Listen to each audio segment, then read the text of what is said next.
Now at 5, an afternoon explosion in a Joplin neighborhood sends at least 2 to the hospital. What investigators are working to find out. Plus, 2 local fireworks stands are celebrating Independence Day with a purpose, supporting veterans and those in need. And in a legislative victory for President Trump, Congress passes his signature spending bill. I'm Erica Brown in Washington with more on the measure now headed to the president's desk. The 4 states' most watched news starts now. The Missouri State Fire Marshal's office is investigating 2 unrelated incidents in southwest Missouri, a big industrial fire in Lamar and an explosion in Joplin. This is KOAM News at 5. I'm Dow Quick.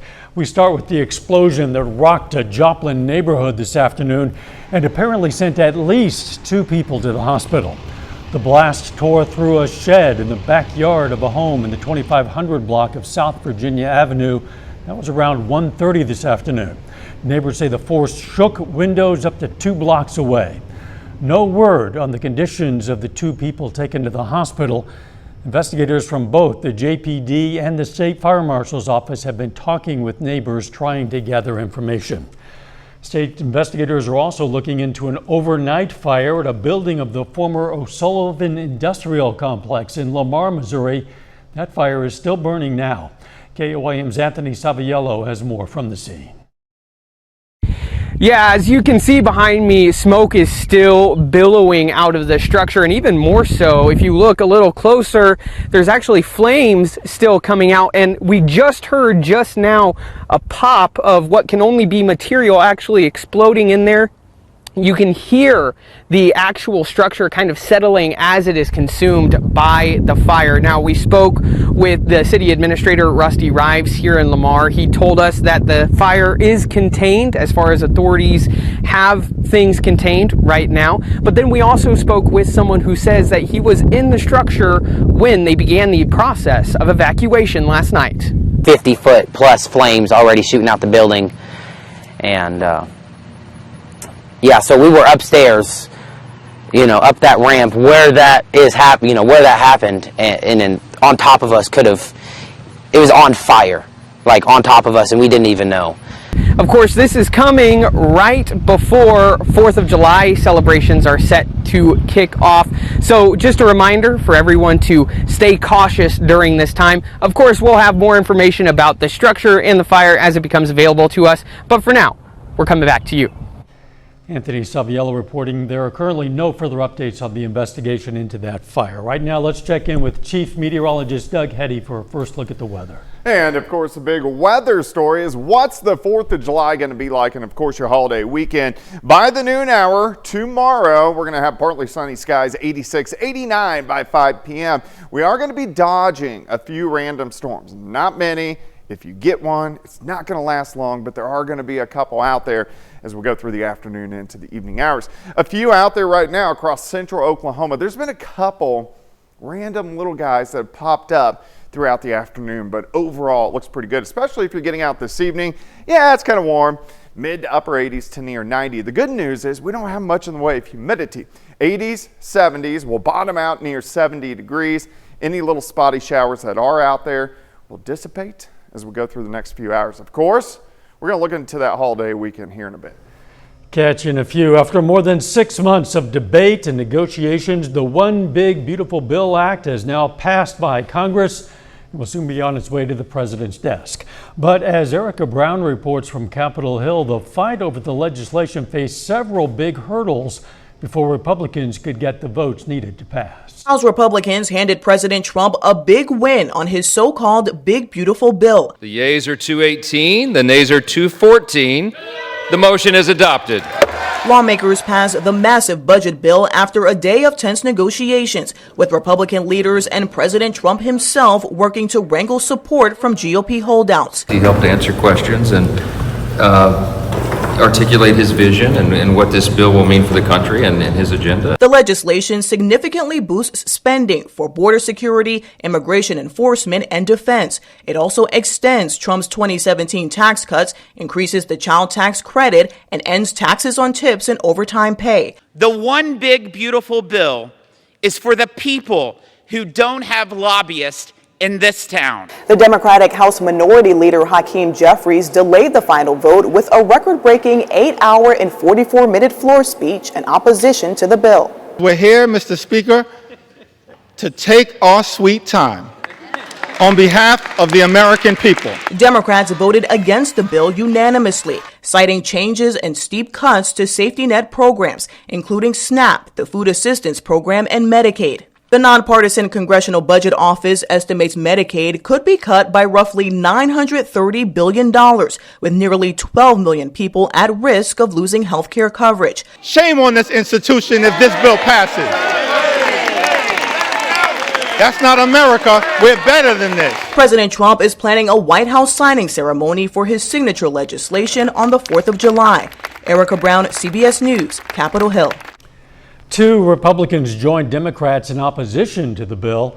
President Trump has threatened to support primary challenges to any Republican who did not vote for that legislation. When you think of Independence Day celebrations, fireworks might be the first thing that comes to mind, but some local nonprofits hoping it'll mean a boom in fundraising. We caught up with 2 of those groups today. In Nevada, the Speedway fireworks stand is raising money to rebuild a local veterans hall. In Joplin, Watered Gardens Ministries is using its stand to help those without a home. They'll come in from homeless situations, or even out of area jails and prisons, or just coming out of addiction and recovery programs. They come into this Forge campus, and then they have an opportunity over the course of 16 to 18 months to kind of set a new trajectory for their life. 50 to 57 years old is the building that they're congregating in now and meeting in, and so we're a little too small. We're starting to outgrow it. It's not just fireworks. The stand at Nevada Speedway will also have dollar hot dogs tomorrow. That fundraising will go directly to multiple nonprofit groups. Quapaw Child Care Development Fund is hosting a creation station for all Quapaw children on the powwow grounds.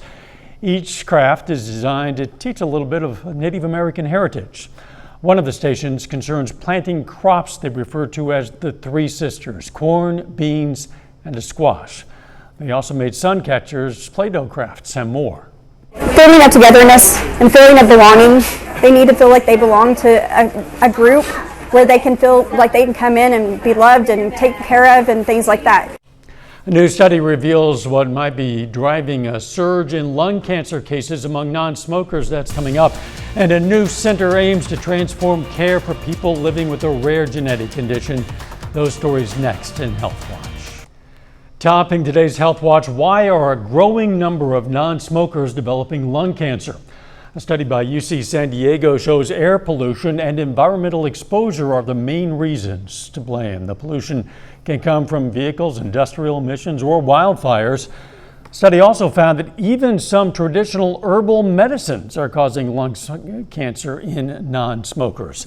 The COVID not only millions of lives, but also health care for other types of diseases.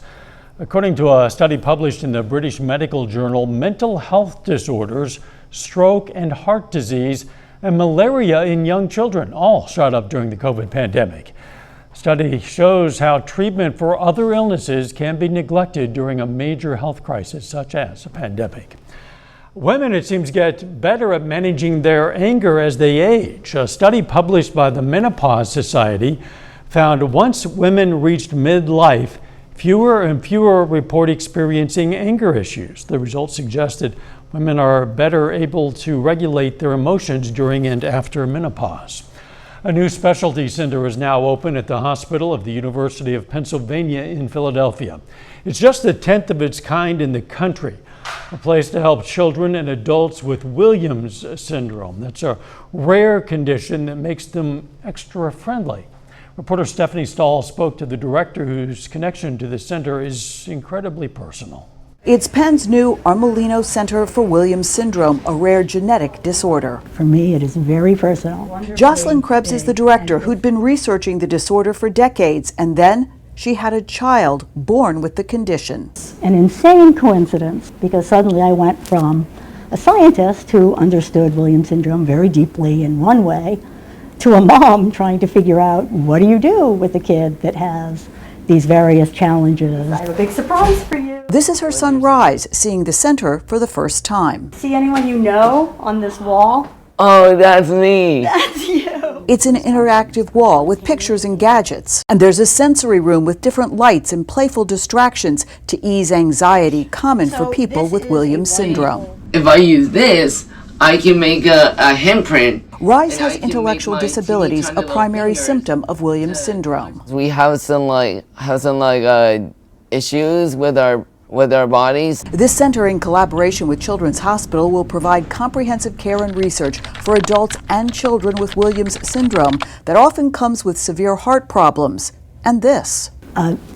Behavior that is very characteristic of Williams syndrome, sometimes called the cocktail party syndrome because of it, which is this incredible friendliness, hyper-sociability.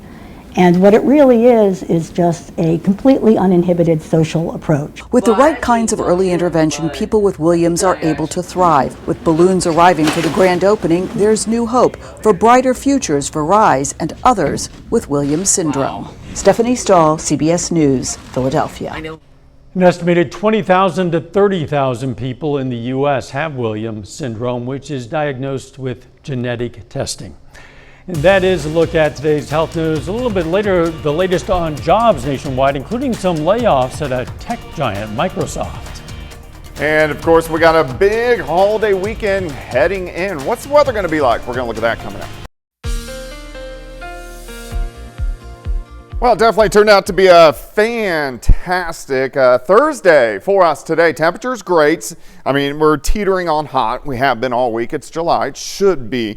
Our temperatures right about where they should be for this time of the year, kind of sitting in that 88, 89 degree range. And that's where we're going to be as we go through the next few days.